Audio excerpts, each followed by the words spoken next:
السلام علیکم ورحمۃ اللہ وبرکاتہ نحمده ونصلی علی رسولہ الکریم اما بعد۔ آج کا سبق سن لیجئے۔ آج کے سبق کی سرخی ہے سخاوت کیجئے، پارٹ نمبر 14۔ مدینہ منورہ میں ایک یہودی تھا، اس کا نام تھا اسلم، اور یہ جاتا تھا ایران تک۔ اللہ نے اس کے ہاتھ میں کوئی ایسی چیز رکھی تھی جو خریدتا تھا وہ بک جاتی تھی چیز۔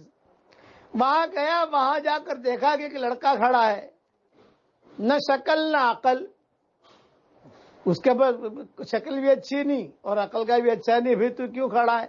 یہ فرمایا کہ بھئی میں یہاں کھڑا ہوں، کوئی مجھے لے جائے کہیں، کوئی دھندا بندہ کرائے، کوئی کھانا وانا دے۔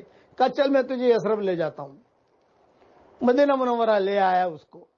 اب مدینہ لایا تو مدینہ میں اس نے بیچنے کے لیے رکھا، سارا سامان تو بک گیا۔ باہر بازار میں کوئی اسے خریدتا نہیں تھا، ارے اس کو خریدیں گے کیا؟ تو اس نے اسلم نے اعلان کیا کہ میں جو ہے اسے فری دیتا ہوں، فری لے جاؤ۔ تو مدینہ والوں نے کہا اس کو فری لینا بھی نقصان ہے، کھانا تو کھلانا پڑے گا۔ لیکن ایک لڑکی تھی مدینہ منورہ میں، اس کا نام تھا تثبیتہ۔ یہ کنواری لڑکی تھی اور مالدار لڑکی تھی۔ یہ آتی تھی دیکھنے کے لیے اس کو، ارے بیٹا تو کیوں کھڑا ہے؟ یہ کہا آپا مجھے کوئی لیتا ہی نہیں ہے۔ تو تثبیتہ سخاوت کرتی تھی، روزانہ دودھ لا کے دے دیوے، کھجور لا کے دے دیوے، پنیر لا کے دے دیوے۔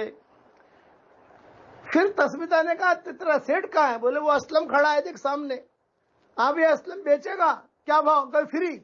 تثبیتہ نے کہا نہیں فری نہیں لوں گی، ریٹ بول تو، میں جو ہے سخاوت کرنا چاہتی ہوں، ریٹ بول۔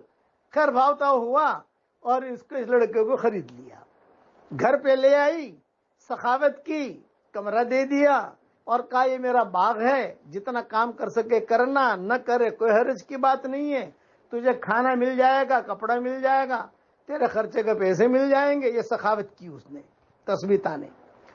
مکہ مکرمہ میں ایک آدمی تھا، ان کا نام تھا حذیفہ، تاجر تھے۔ انہوں نے سوچا کہ میں مدینہ میں کوئی لڑکی ہے تثبیتہ، کنواری ہے، مالدار ہے، میں بھی مالدار ہوں، میں مدینہ کی لڑکی سے شادی کروں۔ چنانچہ وہ مدینہ آئے، مدینہ آ کر تثبیتہ سے شادی کی، ہو گئی شادی۔ مکہ کا نور بھی ہے، مدینہ کا نور بھی ہے۔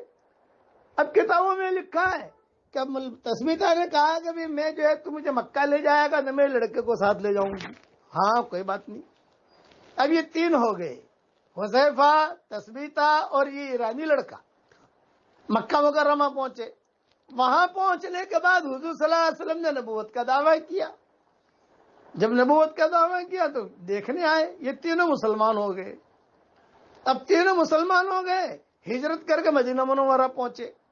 دیکھو سخاوت کہاں سے کہاں تک پہنچاتی ہے آدمی کو۔ یہ تثبیتہ کی سخاوت ہے کہ کیسا ہیرا پیدا ہوتا ہے۔ حالانکہ اس لڑکے کو کوئی لینے والا نہیں تھا، لیکن اب کون بن رہا ہے؟ حضرت عائشہ ایک مرتبہ رات کو آئی نہیں، حضور نے کہا بھی عائشہ کہاں ہے؟ بھئی پتہ نہیں کہاں ہے، پتہ نہیں کہاں ہے۔ حضور کہتے رہے اویش عائش بھئی کہاں ہو، آؤ آؤ۔ بعد میں روتی ہوئی آئی، بھئی عائشہ کہاں تھی تم؟ یوں کہا تھا ایک لڑکا قرآن پڑھ رہا ہے، میں تو قرآن سن رہی تھی تو مجھے رونا آ رہا تھا۔ آپ نے فرمایا بھی کہاں ہے؟ مسجد میں ہی ہے۔ حضور خود تشریف لے گئے، اپنے رات کے لباس میں خود گئے، اور حضور نے سنا، حضرت عائشہ نے بھی سنا۔ آپ نے فرمایا اللہ کا شکر ہے، میری امت میں ایسے لڑکے اللہ نے پیدا کیے ہیں، کتنا اچھا قرآن پڑھ رہا ہے۔ یہ وہی لڑکا تھا جسے تثبیتہ نے سنبھالا تھا، اور یہ آگے چل کر بنے سالم مولا حذیفہ۔ سالم مولا حذیفہ جو ہے یہ قاریوں کے امام ہیں، اسی لیے ان کو کہتے تھے سالم مولا حذیفہ۔ اتنا بڑا آدمی بنا، سارے قاریوں کا امام۔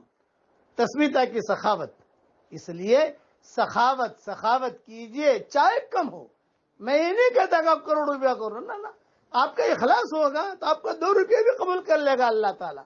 اب پڑھیے میرے ساتھ، یا مقلب القلوب ثبت قلبی علی دینک۔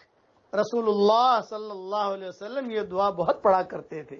اللہ تعالیٰ ہم سب کو سخاوت کرنے والا بنائے عافیت کے ساتھ، آمین۔ وآخر دعوانا ان الحمدللہ رب العالمین۔